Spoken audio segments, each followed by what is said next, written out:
अनेक कार्यकर्त्यांनी आग्रह धरला की सुषमाताईंनी कल्याणमधून लोकसभा निवडणूक लढवावी. सुषमाताईंना असं काय वाटतं? नाही, मला असं अजिबात काही वाटत नाहीये. कल्याण लोकसभेच्या संदर्भाने ज्या काही कार्यकर्त्यांनी अपेक्षा केल्या आहेत मी त्यांचा आदर करते, त्यांच्या भावनांचाही आदर करते. मात्र मी स्वतः लोकसभेच्यासाठी कुठल्याही लोकसभेसाठी अजिबात इच्छुक नाही.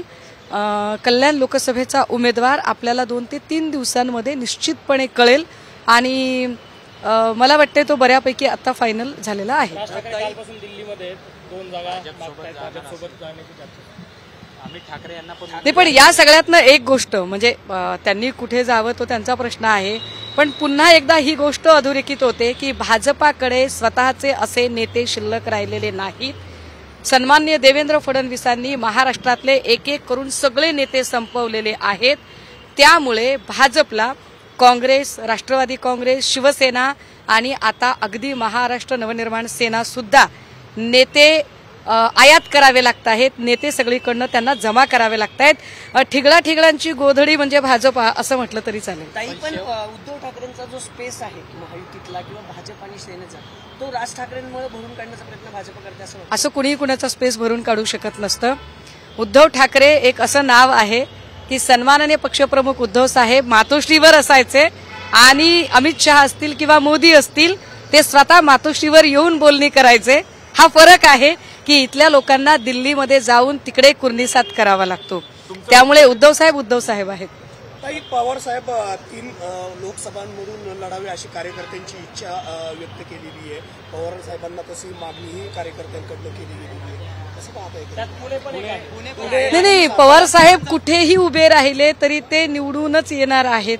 पवार साहेब आणि विजय हे समीकरण अगदी सगळीकडे आणि सदा सर्वकाळ आहे आणि कार्यकर्त्यांच्या तशा अपेक्षा असणं फार स्वाभाविक आहे. परंतु महाविकास आघाडीतले ज्येष्ठ नेते म्हणून काय निर्णय घ्यायचा हे मला वाटतं सर्वस्वी आदरणीय पवार साहेबांचा. मला असं वाटतं का पवार साहेबांनी उभं राहावं आणि महाविकास आघाडीचा फायदा होईल पवार साहेब स्वतः का वाटू नये आम्हाला? पवार साहेबांनी पुण्यातूनही लढण्याला काहीच हरकत असू नये आणि ते लढू शकतील.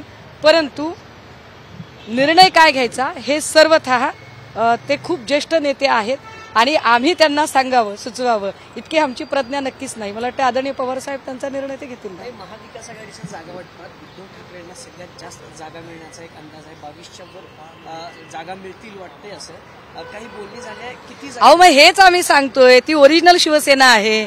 ओरिजिनल शिवसेनेचा अप्पर हँड इथे जागा वाटपातही दिसतोय. नाही तर आमच्याकडून जे गेलेले फुटीरतावादी आहेत त्या बिचाऱ्यांना साधा 2 अंकी आकडा सुद्धा गाठता येत नाहीये. अगदी दोघांच्या मिळून सुद्धा 2 अंकी आकडा होत नाहीये. हा फरक असतो. ओरिजिनल असतं, डुप्लिकेट असतं. मग उरलेल्या खासदारांनी, शिंदेच्या खासदारांनी ऑलरेडी त्यांच्याकडे 12 खासदार जरी पकडलं आपण जे गेलेले, जर 9 जागा मिळाल्या तर उरलेले 3 ते 4 खासदार नाराज होत आहेत. तुमच्याकडे नाही, हेच मी सांगते की ओरिजिनल आम्ही आहोत हे आमच्या जागांच्या अप्पर हँडवरूनही कळतं. त्यामुळे काल जे काही शिंदे साहेब म्हणाले की 5 मिनिटं बोलायला वेळ दिला म्हणजे पक्षाची केवढी होती, तर आम्ही असं सांगतोय की जर तुम्ही वेळेवरून जर पक्ष ठरवत असाल तर लोकसभेला दिलेल्या जागांवरून आम्ही तुमच्या पक्षाची कुवत ठरवावी का? की 2 पक्ष एकत्रित करून सुद्धा 2 अंकीचा आकडा जर मिळत नसेल तर काय असेल त्याची अवस्था? राहिला प्रश्न त्यांच्याकडे कोण नाराज आहे, कोण आहे हे बघायला आम्हाला अजिबात वेळ नाहीये.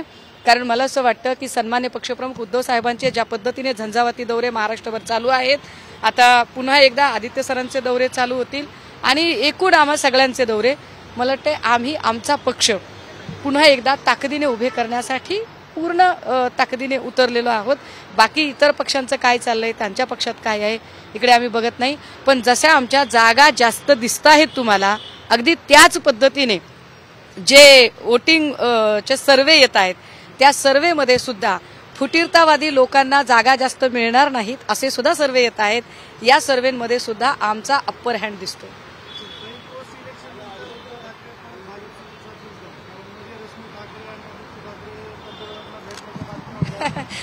त्यावर सन्मान्य पक्षप्रमुखांनी फार चांगलं सांगितलं होतं, फारच चांगलं. आता ते रिपीट करत नाही मी, कारण ते पक्षप्रमुखांच्या तोंडून जास्त चांगलं वाटतं. परंतु अशा कंड्या पिकवणारे जे लोक आहेत, जे स्वतः दर 8 दिवसाला जाऊन दिल्लीत कुर्निसात करतात आणि हुजरे आणि मुजरे करतात, त्यांनी मातोश्रीबद्दल बोलताना आपण नेमक्या काय कंड्या पिकवतोय आणि त्या डायजेस्ट तरी होतात का याचं तरी त्यांना भान असावं. राहिला प्रश्न आमचा की आम्ही पोस्ट इलेक्शन भाजपसोबत जाणार का, तर त्याचं उत्तर नाही असं आहे, स्पष्ट शब्दात नाही. तुमचं वेगवेगळ्या लोकसभा मतदारसंघातून तुम्ही निवडणूक लढवणार अशा पद्धतीच्या चर्चा असतात, पण तुमची काय इच्छा आहे, कुठल्या लोकसभेतून तुम्हाला? माझी एवढीच इच्छा आहे की मी राज्यभर काम करणार आहे, पक्ष सांगेल ती जबाबदारी मी पार पाडणार आहे आणि मी कुठल्याही, मला स्वतःला जर विचाराल तर मी कुठल्याही लोकसभेमधून अजिबात इच्छुक नाही.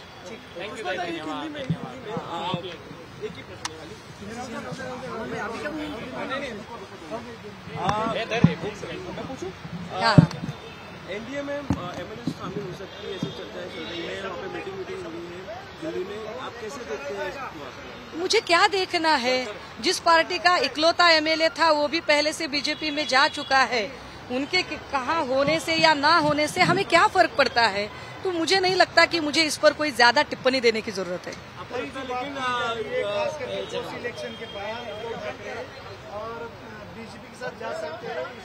देखिए, हम आपको फिर एक बार बताना चाहेंगे कि बीजेपी के साथ जितनी कुछ हमारी किसी भी तरह से दोस्ती होने की जितनी भी संभावनाएं थी वो पूरी तरह खत्म हो चुकी है और उसकी कोई ऐसी गुंजाइश नहीं है कि पोस्ट इलेक्शन हम बीजेपी के साथ जाएंगे कि न जाएंगे.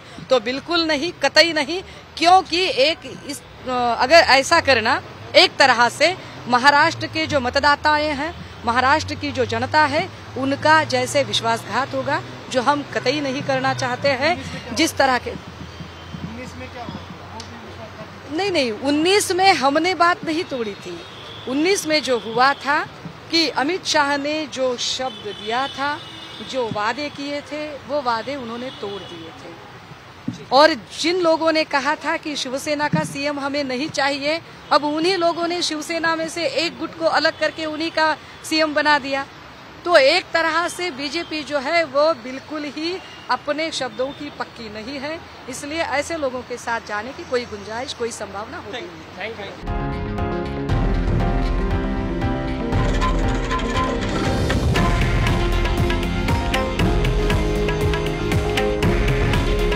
हे आहे देशातील नंबर 1 न्यूज नेटवर्क आणि आपण पाहत आहात TV9 मराठी. काळजी तुमची, हित महाराष्ट्राचं.